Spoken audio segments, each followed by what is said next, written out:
The Johnson family lived in a charming house on the outskirts of Cedar Creek, a town so small that everyone seemed to know everyone else's business. On the surface, their life appeared flawless. Michael Johnson, the father, was a man admired by the community. He ran a successful business, attended every town meeting, and was always quick to offer a hand to neighbors in need. He had a commanding presence, tall and strong, with a carefully groomed appearance that gave him an air of respectability.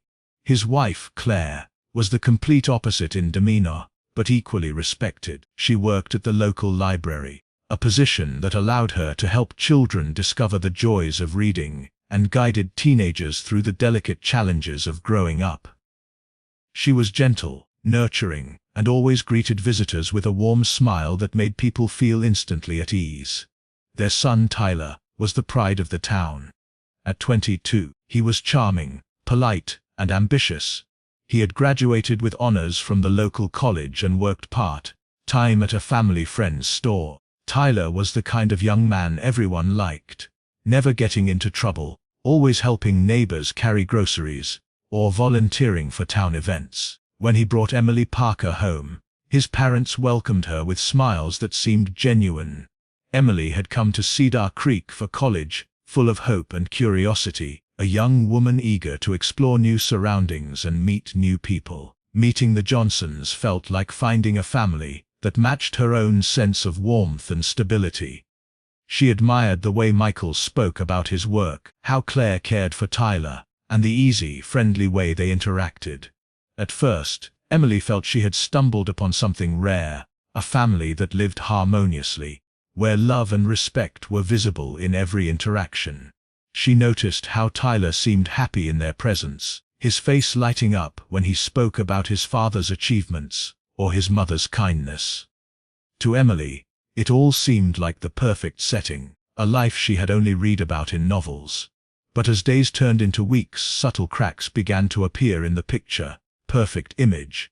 Michael, though outwardly composed, had moments that betrayed a sharp temper.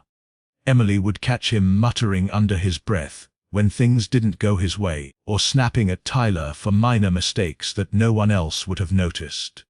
Claire, though gentle, often seemed tense when Michael was around, her eyes flickering with unease for a fraction of a second before she forced a smile. Emily couldn't quite place what felt off, but the small inconsistencies kept her on edge. She observed how Michael controlled conversations, steering them away from certain topics, how he would glare at Emily for asking seemingly innocent questions, or how he would quickly change the subject when anyone mentioned old events in the town. Emily's curiosity grew, a quiet alarm bell ringing in the back of her mind. She wanted to trust the Johnsons, to believe the happiness she saw was real, but a part of her sensed danger lurking beneath the surface. Despite these uneasy feelings, Emily continued to spend time with the family, hoping her instincts were wrong. She joined them for dinners, helped Claire around the house, and even went on walks with Tyler and Michael, attempting to see the good in the man everyone else admired. Michael maintained his charm in public, making jokes, discussing business plans, and showing pride in his son's accomplishments. Yet, behind closed doors, Emily noticed his eyes darken when he thought no one was watching, a shadow of anger that seemed to simmer just below the surface.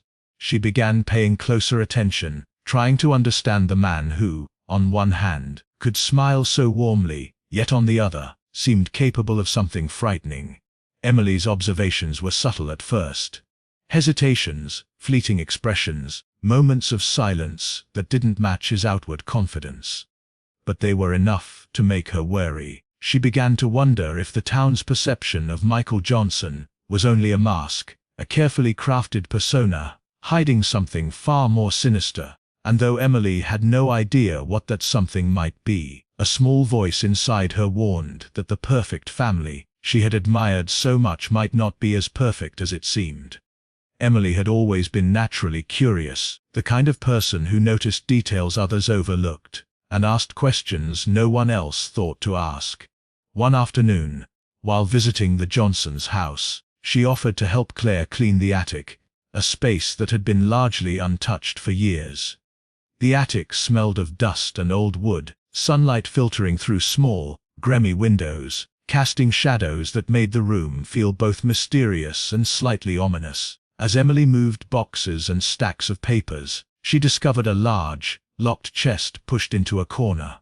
Claire noticed her interest, but hesitated before responding. "That's just some old family stuff," she said softly, her voice tinged with an unusual nervousness. "Nothing you need to worry about." Emily's instincts told her otherwise. There was something about the way Claire said it, the way her hands trembled ever so slightly when brushing dust off the chest. Without thinking too much about it, Emily gently pried the chest open, revealing a collection of old documents, photographs, and letters bound in yellowed envelopes. She carefully sifted through the contents, her heart beginning to race as she realized some of the materials were deeply disturbing. Among the documents were letters detailing legal troubles, threats, and strange disappearances that had never been mentioned to the town. Newspaper clippings chronicled missing persons, some of them women who had vanished without a trace years ago. Emily's eyes fell on a photograph that made her stomach tighten. A young woman, no older than 20, stared at the camera with a mix of fear and defiance, her surroundings dark and foreboding. On the back, in faded handwriting, was the name, Rebecca Harper, along with a date that had long passed. Emily's mind raced. She had heard whispers around town about people who had disappeared years ago, but no one had ever connected them to the Johnson family. Her pulse quickened as she realized that this discovery might be more serious than she had imagined. She tucked the photo into her jacket pocket and continued looking through the chest. There were more letters, some written in hurried, trembling handwriting, others typed and neatly folded. They all hinted at secrets that someone wanted to hide, stories that had been buried and forgotten, yet somehow preserved in this dusty attic. Emily knew she had to investigate further. She started cross-referencing names and dates, searching through old newspapers online, and visiting the local library for archived records. Each piece of information added to a growing pattern, a chilling connection that she couldn't ignore. The missing women, the anonymous threats, the suspicious absences, all pointed toward a shocking possibility. Michael Johnson, the man everyone admired, might be at the center of these unresolved mysteries. The thought made Emily's hands shake. She was torn between fear and determination. Telling Tyler immediately might put her in danger, but keeping the information to herself felt impossible. She needed proof, something undeniable that would expose the truth without leaving room for doubt. Emily started documenting everything, photographing letters and taking notes on the dates, names, and locations she discovered. Every night, she pieced together the puzzle in her small apartment, the walls adorned with maps and timelines. The more she learned, the more convinced she became that Michael had carefully hidden these secrets for years, presenting a perfect family image while concealing something dark and dangerous. Yet even as the evidence mounted, Emily felt an underlying tension. Whenever she visited the Johnson house, Michael's presence was unnerving, his calm demeanor masking a potential for violence that she could sense but could not prove. Every glance, every slight frown, and every sharp word carried a weight of warning she could not ignore. She realized that uncovering the truth was not just a matter of curiosity anymore. It had become a dangerous pursuit. Emily's mind was consumed by questions, and she could not help but feel that each day brought her closer to a confrontation she might not be prepared for. The attic, the documents, the hidden truths, they were pieces of a puzzle that, once complete, could destroy everything Michael had built and put Emily herself in harm's way. Emily knew she could no longer keep her discoveries to herself. The evidence she had uncovered about Michael's past was too serious, too dangerous to ignore. She arranged to meet Tyler one quiet afternoon at the park, a place where they had often walked together, the trees casting long shadows and the air carrying a faint scent of blooming flowers. Her heart raced as she clutched the documents and photographs in her bag, unsure how to begin. When Tyler arrived, smiling as he always did, Emily felt a wave of nervousness. She motioned for him to sit on a bench under the shade of a large oak tree. "Tyler," she began, her voice trembling slightly, "there's something you need to see, something about your dad." Tyler's smile faltered, and concern replaced the easy warmth in his eyes. "What is it, Emily? What's wrong?" Emily took a deep breath and slowly laid out the documents, photos, and notes she had painstakingly gathered. Tyler leaned forward, scanning the papers, his eyes widening as he recognized names and dates. This can't be real," he whispered, shaking his head. "My dad, Michael." Emily nodded, feeling a chill as she spoke. "I know it's hard to believe, but look at the connections, the missing people, the letters, everything points to him." Tyler ran a hand through his hair, trying to process the information. He felt a mixture of disbelief, fear, and betrayal. Why would he? How could he keep this from me, from everyone? Emily tried to reassure him, but before she could say more, movement in the trees caught her attention. Michael appeared, seemingly out of nowhere, his figure imposing and calm. Emily froze, her stomach tightening. Tyler stood slowly, a protective instinct taking over as he stepped in front of her. Michael's face was expressionless, but there was a coldness in his eyes that sent a shiver down Emily's spine. "Emily," he said softly, almost too calmly, "what are you doing with these?" Emily's mind raced. She wanted to run, to protect herself and Tyler, but she also felt the weight of truth pressing down on her. "I had to know, Michael," she said, her voice trembling. "I had to find out what you've been hiding." Michael's gaze shifted between Emily and Tyler. His calm demeanor never wavered, yet the tension in the air was palpable. "Some things," he said slowly, "are better left buried. You don't understand the consequences of digging into the past." Emily tried to step back, but Michael moved closer, his presence overwhelming. Tyler, sensing danger, reached for Emily's hand, trying to shield her. Michael's eyes narrowed, and the warning in his voice became sharper. "Stop this now, forget what you've seen, or you will regret it." Emily felt fear spike through her chest. She realized that Michael was serious, that the man she had seen as a respected father figure was capable of far more than she had imagined. Her mind raced with escape plans, with ways to get Tyler and herself out safely. But Michael was fast, his movements controlled and deliberate. He reached for his jacket, and Emily's heart sank as she realized what it meant. Tyler shouted, trying to intervene, but Michael's presence was too forceful, too commanding. Emily backed away, her hand gripping Tyler's arm tightly, her eyes fixed on Michael's every move. The park, once a place of calm and laughter, had become a scene of impending danger.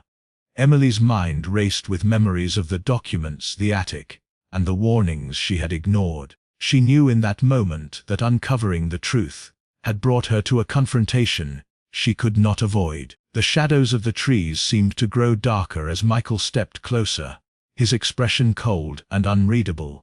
Emily's pulse pounded in her ears, every sense on high alert. She had wanted answers, but now those answers had a price, a danger she could not ignore. Tyler's voice broke through the tension, pleading with his father to stop, to explain. Michael's eyes flicked toward Tyler, then back to Emily, his jaw tight. The calm that had once masked him was gone, replaced by something darker, more dangerous. Emily realized that the next few moments would determine their fates, and there was no turning back from what they had uncovered.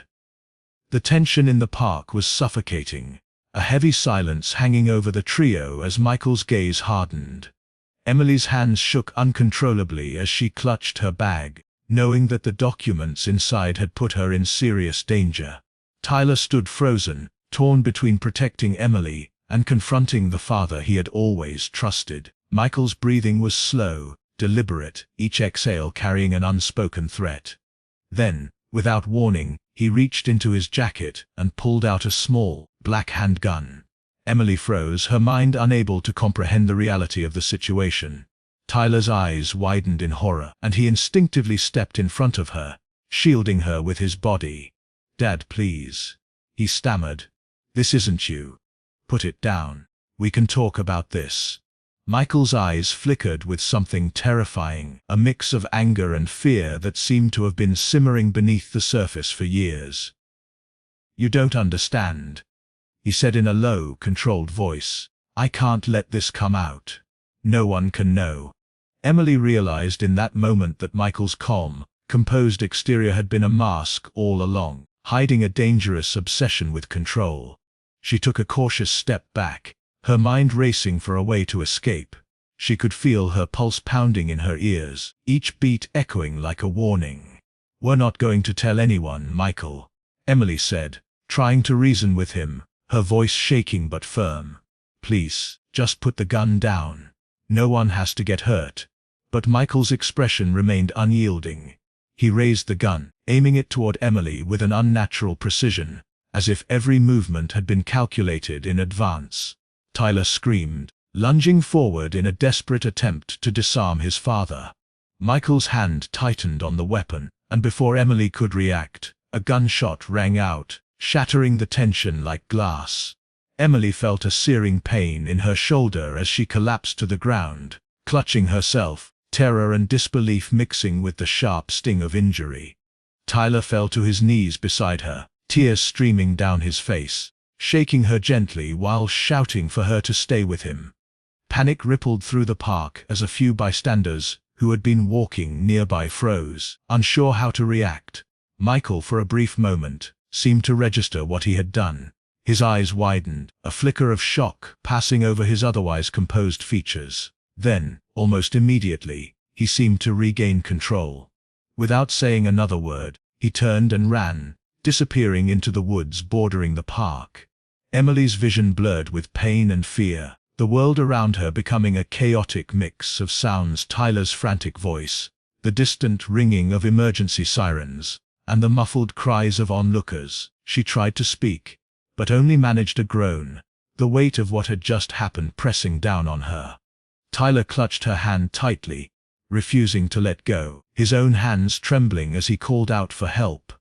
The first responders arrived within minutes, but the minutes stretched like hours.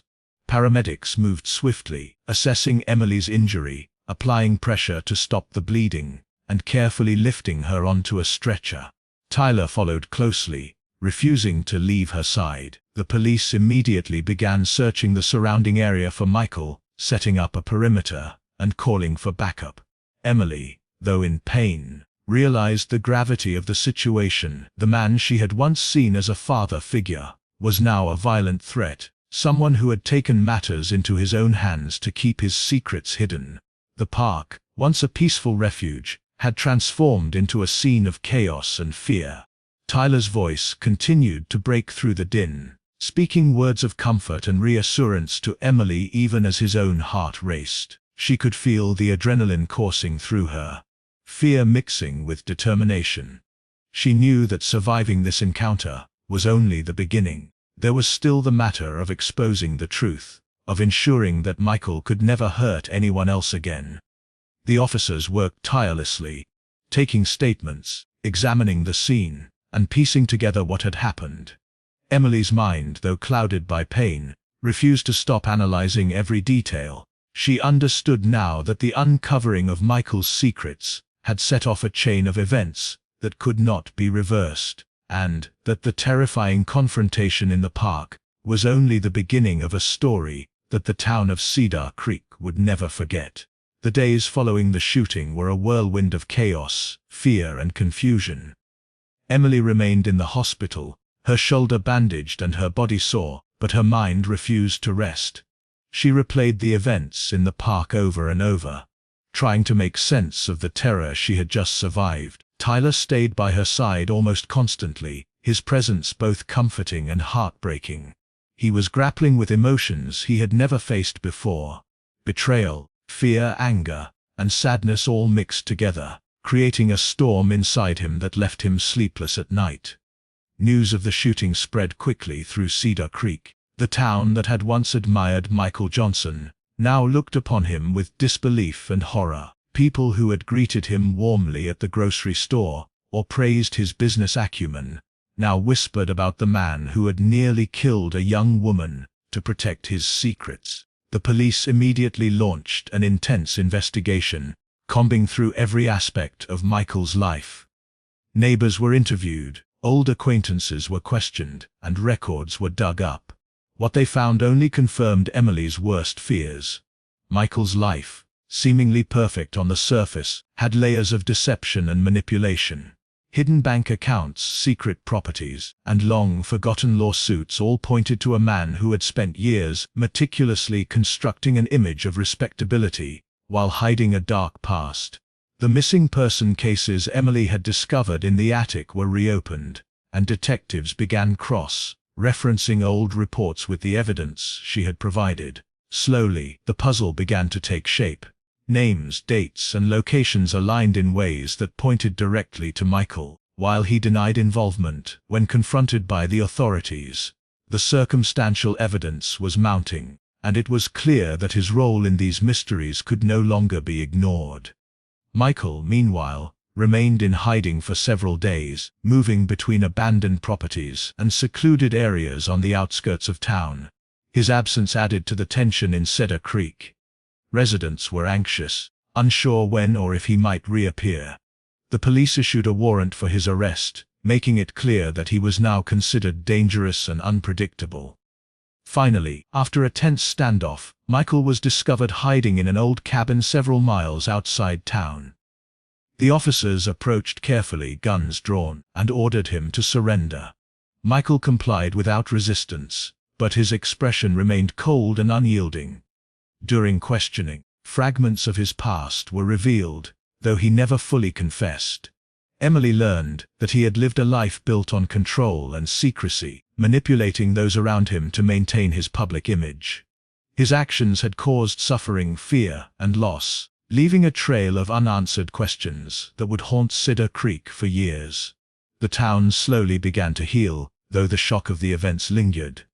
Emily, despite her trauma, became a symbol of courage.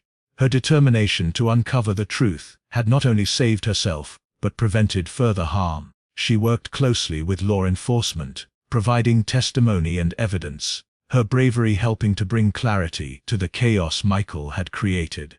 Tyler struggled with his own feelings, mourning the father he had once trusted, while supporting Emily. Their bond grew stronger through shared hardship, rooted in trust, loyalty, and the shared knowledge that facing the truth had been terrifying but necessary. The Johnson family was irreparably changed. Claire, who had once seemed gentle and harmless, was forced to confront the reality of her husband's secrets and the danger they posed. The town of Cedar Creek would never forget the day that a respected father revealed the darkness behind his facade, and the young woman who dared to uncover the truth became a hero in a place that had once believed in appearances over reality.